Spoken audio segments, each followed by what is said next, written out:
Hi, good morning. This is Christine. I am your health tech. I wanted to go over a little bit of this presentation this morning. This is the THSteps, which basically provides us information on the EPSDT schedule, which is basically just the chart and timeline for when some of our development screenings are due. So THSteps, let's see here. What is THSteps? They do the early and periodic screening, diagnostic, and treatment, which is basically the long version of EPSDT. This is some of their requirements here. They do newborn blood screenings, blood level screenings, abuse and neglect. They diagnose communicable diseases, just basically a short outline of what they do. The scope of the THSteps services, they provide medical checkups, dental, dental checkups and treatment, diagnostic of medical conditions, medically necessary treatments and services. The THSteps checkup scheduling. Checkups should be scheduled based on the ages indicated on the checkup periodic schedule. Families should be encouraged to schedule as soon as a child becomes due for their checkups. We need to make sure that we're getting those reminders out to our parents prior to their checkups being due, so we can make sure that we have them on time and nothing is going past due. The THSteps checkup scheduling, this is basically just a little summary of what is due and how many checkups are due between age levels. So from birth to 11 months, there are 6 checkups due. From ages 1 through 4, there are 7, and from 5 to 11 are another 7. The THSteps checkup timeline, children less than 12 months of age, checkups in this age group occur within 2 weeks of the due date based on the child's date of birth.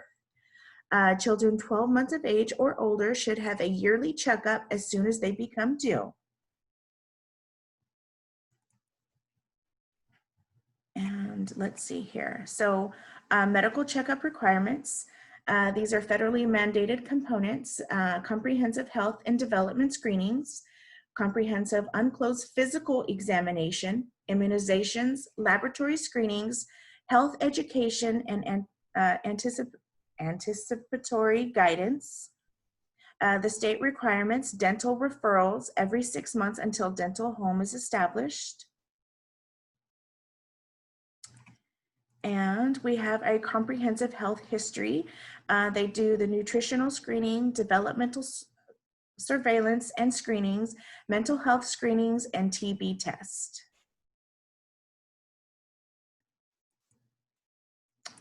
Okay, let's see here. So we also have development screenings that I know that the teachers do. Our development screenings are ASQs. We do those at 9 months, 18 months, 24 months, 3 years, and 4 years. We need to make sure that we're getting those done as well. Mental health screenings. The mental health screenings for behavioral, social, and emotional development, they also do that. So if you need that, those are not required, but if you do need that, that is available. And let's see here, what do we got next? Okay, so we have our physicals. Our physical, let's see here, I think I missed one. Yep. Okay, so physical examination, comprehensive, they must be unclosed. They are completed by a physician, a physician's assistant, or a clinical nurse specialist, nurse practitioner, certified nurse, or registered nurse. The physical examination, we need the height, the height or length, the weight, the frontal circumference, which is basically the head circumference, and we need the blood pressure. Ooh, I think I went too far. Okay, yes, I did. I skipped over a lot here. Let me go back.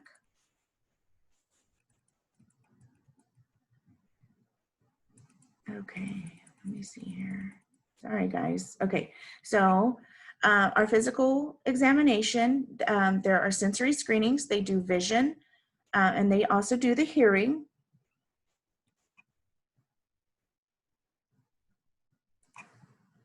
Okay, dental referrals, oral health examination and dental referral is a key part to the THSteps checkup.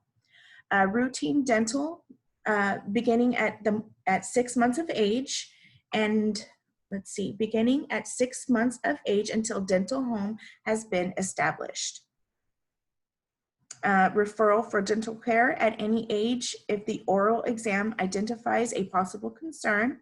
Emergency dental referral if a child has bleeding, infection, excessive pain, or injury, refer directly to the dental provider. Okay, so that is a little bit about our dental.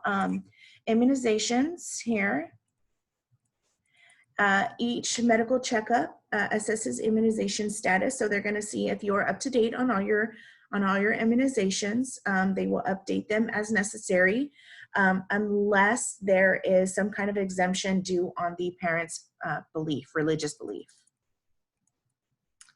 Okay, so after immunizations, let's see here. Okay, so we do have our laboratory services. Laboratory services, first screen collected at 24 to 48 hours of age, second screening collected at 7 to 14 days of age, and up to 12 months if no record of testing. Okay, so they do provide laboratory services, which they also do, you know, the laboratory services are for like when they screen for anemia and lead, which I think here it says yes. So laboratory services, lead screening and testing, a blood level is mandatory at 12 and 24 months of age. And let's see, so lead screenings and testings, okay, that's basically just more information about the lead screening. I have another one, I believe. Yeah. This is basically just detailed information on their lead screening. So here's anemia. They do their anemia screening. It's mandatory according to the THF medical checkup periodic schedule. They're required at 12 months of age. And our next slide, let me get there. I'm trying to go slow when I'm clicking on these slides because one little click and I've gone all the way down. And let's see here.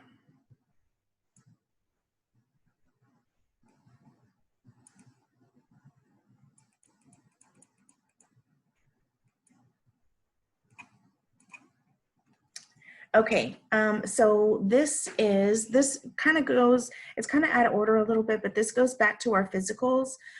This is our physical form. And basically, when y'all get these forms back, we need to make sure that most of this information here at the top is filled out. The top left-hand corner just shows the name, date of birth, gender, and date of service of our child. The right-hand corner is basically just most of the Medicaid information for billings purposes. Underneath that, though, is the information that is pretty much entered into the database. So when they go, they are getting their link, they're getting their weight, we need their head circumference, and we need their blood pressure. And right under that is they're going to put, there's a little section right here and it says normal and abnormal. So if there are any abnormal findings on their checkups, they're going to mark it here or write it in the little blank box underneath. If it's normal, they're just going to check normal. And down here is where they do their vision and hearing screenings, and they're just going to write pass or fail. They don't typically write any other results other than pass or fail. Any kind of assessments, they're going to write here in the box. Any kind of referrals are going to go down here on the bottom. Laboratory services, they're going to check off if they did any kind of labs, or they may not write in the results, but they'll write that it was given or that it was ordered or something to that nature. They're going to check off any immunizations here in this box as well, nutrition and development screenings, whatever they did, they're going to just make little notes here off to the side.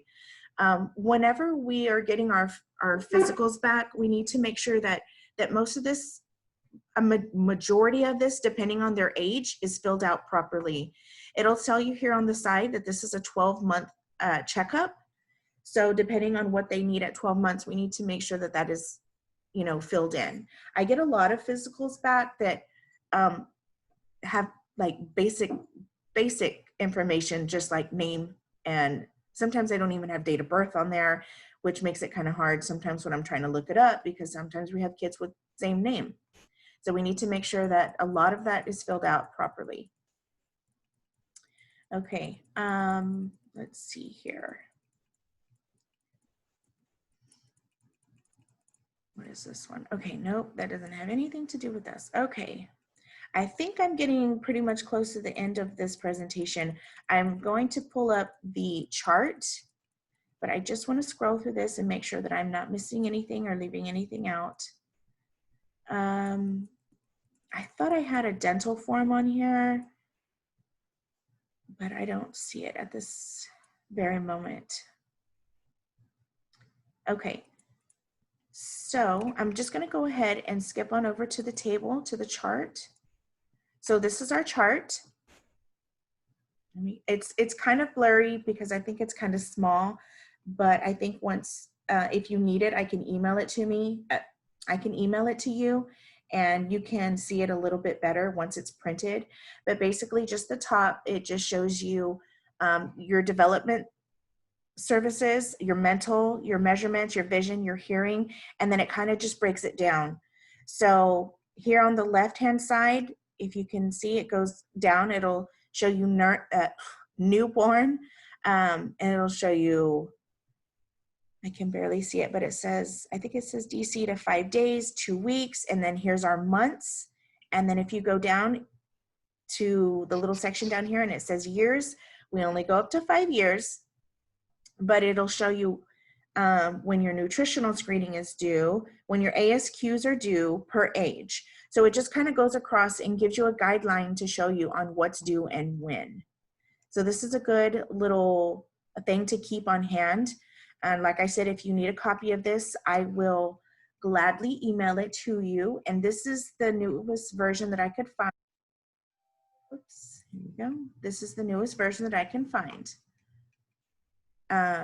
It even goes all the way across to tell you about laboratory screenings. So whenever you need your newborn screenings, your blood level screenings, anemia, it'll show you everything. So that would be the end of my presentation for our EPSDT schedule. And if you have any questions or if you would like a copy of this, just let me know and I can gladly email it to you.